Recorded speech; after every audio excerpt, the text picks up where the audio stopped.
ليه ممكن تكون اقوى شخص جوه الجيم بس ادائك الرياضي محدود او ادائك في الملعب بيبقى محدود؟ الحقيقه المشكله مش بتبقى وزنك في البار او ان انت تقيل في الملعب او اي حاجه من الحاجات دي، لكن المشكله ممكن تبقى ان انت مش بتعرف تستغل القوه دي جوه الملعب. الحقيقه الفيديو ده هيكشف سر الرياضيين الكبار وازاي تقدر تحول تدريب القوه ده لحركه طبيعيه تخليك تبقى اقوى واسرع واكثر مرونه وتبقى رياضي مرن او elastic athlete.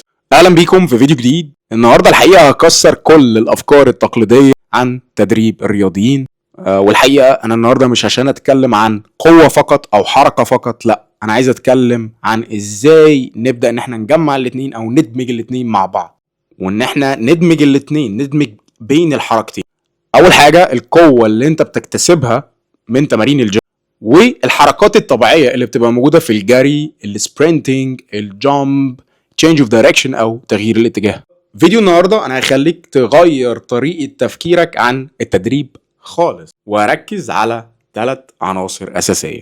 اول حاجه تدريب القدم والانظمه الفاشيه او الفاشيال سيستم اللي موجود عندنا في جسمنا. 2 تطوير القدره الحركيه، ممكن نقول كمان المرونه الديناميكيه. ثالث حاجه بقى عايز اتكلم عليها وهي تعديل تطوير القوه لخدمه الاداء الرياضي. اي رياضي بيدخل الجيم اول حاجه بيتعلمها هي موفمنت باترن، زي سكوات، بوش، بول، تمارين ليها علاقه مثلا زي السكوات، ديد ليفت، بنش بريس، بولينج. دي الموفمنت باترن اللي اي رياضي بيتعلمها. على فكره كل الموفمنت باترن او الحركات الاساسيه دي بتبني قوه عظيمه عند اي حد وعند اي رياضي، لكن المشكله انها كلها تمارين بايلاترال او تمارين ثنائيه، وفي الغالب انت بتشتغل في الساجيتال بلين او في مستوى راسي. بس لو جينا اتكلمنا على ارض الواقع، على ارض الملعب، جسمك بيشتغل بشكل مختلف تماما. كل خطوه انت بتاخدها اثناء الجري دي تعتبر حركه متبادله او ما يطلق عليها باسم reciprocal movement، حركه متبادله. دايما الحركات اللي بتعملها جوه الملعب بتعتمد على pronation، supination، rotation. القوه اللي انت بتكتسبها جوه الجيم حاجه عظيمه جدا وممتازه جدا عشان تخدمك في الرياضه بتاعتك، ولكن في حاجه مهمه قوي لازم تعملها، ان انت لازم تضيف في تدريباتك حاجات مهمه وتمارين مهمه زي الباوندينج، البلايمتريكس، تمارين تبقى فيها كمان روتيشن عشان تساعدك بشكل كويس. حاجه مهمه جدا عايز اتكلم عليها وهي الفري انرجي ريتيرن. عشان نفهم ليه الحركات الطبيعيه اقوى لازم نتكلم على 3 مبادئ اساسيه. اول حاجه وهي الاحساس، السنسيشن. انت كرياضي لازم جسمك يكون عنده وعي عشان يقدر يوازن نفسه، لازم يحس بالحركه اللي بيعملها. سنسيشن زي كده بالظبط السنسيشن اللي بيحصل في القدم. تاني حاجه وهي الاتصال، الكونكشن.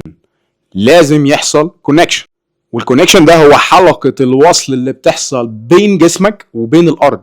الفاشيال سيستم او زي ما بيطلق عليه النسيج الضام هو اللي بينقل الطاقه بين العضلات. تالت حاجه وهي الفري انرجي ريتيرن، الطاقه المرتجعه.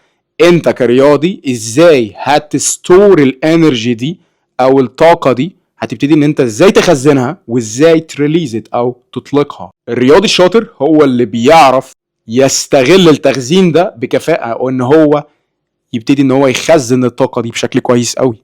خلينا اديك مثال على ده. انت لما بتيجي تعمل جامب، عملت الجامب وبعد كده حصل هبوط او لاندنج، في قدم واحده بتكون مرنه بتستوعب الهبوط، اما القدم التانية بتكون ثابته عشان تطلعك او تدفعك لقدام. الجسم كله بيتحرك في دوران طبيعي. الحركات دي بتحقق اقصى تخزين للطاقه، اقصى تخزين للطاقه واقصى اطلاق. وهنا نقدر نتكلم على تمارين زي الهوريزونتال جامب، البرو جامب، تمارين اللي فيها بالانسنج مثلا على رجل واحده، انك تجري مثلا على منحدرات او هيل سبرنت. عشان تكون رياضي مرن قوي elastic athlete لازم خطة تدريبك تشمل 3 حاجات، 3 مراحل أساسية.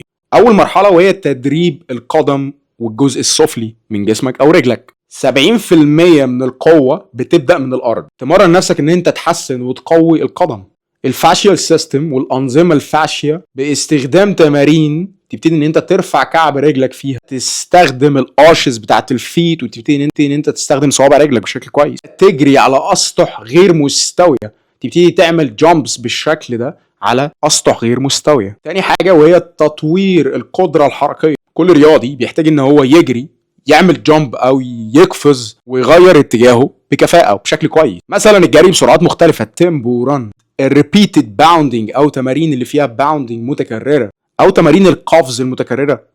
التمارين كمان اللي فيها روتيشن مهمه جدا. تالت حاجه ان انت بقى يحصل تعديل لتمارين الجيم اللي انت بتعملها. ولازم تبقى عارف ان السكوات والديد ليفت ممتازين، تمارين تحسن لك القوه بشكل كويس جدا، لكن مش لازم تكون حركات صلبه بس.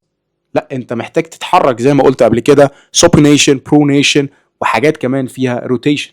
المزيج ده الحقيقه مش هيخليك تبقى اقوى بس، خليك تبقى رياضي مرن، الاستيك اثليت، رياضي سريع، رياضي جاهز لاي موقف هيحصل له جوه الملعب. والطريقه دي انا دايما بستخدمها في تمريني وفي البروجرام بتاعي الاستيك اثليت. بمرن الرياضيين دايما بالشكل ده سواء اونلاين او على ارض الواقع جوه الملعب. فالطريقه دي اثبتت ان هي تحسن الرياضيين كتير. اول حاجه، طريقه التمارين دي هتقلل الاصابات عند الرياضيين بشكل ضخم جدا. على سبيل المثال كان في رياضي عمره 49 سنه بيلعب وزن طويل، رجع يحقق ارقام كان بيعملها في العشرينات. عداء 800 متر، دايما كان بيبقى في المركز ال13، بقى في المركز الثاني، وكل ده حصل في موسم واحد بس. الفيرتيكال جامب اللي عالي عند رياضيين كتير في شهور قليله جدا. النتائج دي مش مجرد ارقام، ده دليل على ان التدريب الصح مش بس بيبني عضلات، لكنه بيبني كمان حركه. افتكر دايما انك انت قبل ما تكون رياضي انت بني ادم، لازم تعرف تحرك جسمك بشكل كويس قوي. لو عايز تحول تدريبك لمستوى تاني خالص وتحقق اقصى اداء رياضي تقدر توصل له، اشترك في القناه، اعمل سبسكرايب دلوقتي حالا، اعمل لايك عشان الفيديو يوصل لعدد كبير من الرياضيين ومن المدربين اللي عايزين يتحسنوا في المجال بتاعهم، وعشان كمان الفيديو يوصل لناس اكتر. القوة بتخليك رياضي عادي، لكن المرونة الحركية بتوصلك ان انت تبقى رياضي محدش يقدر عليه.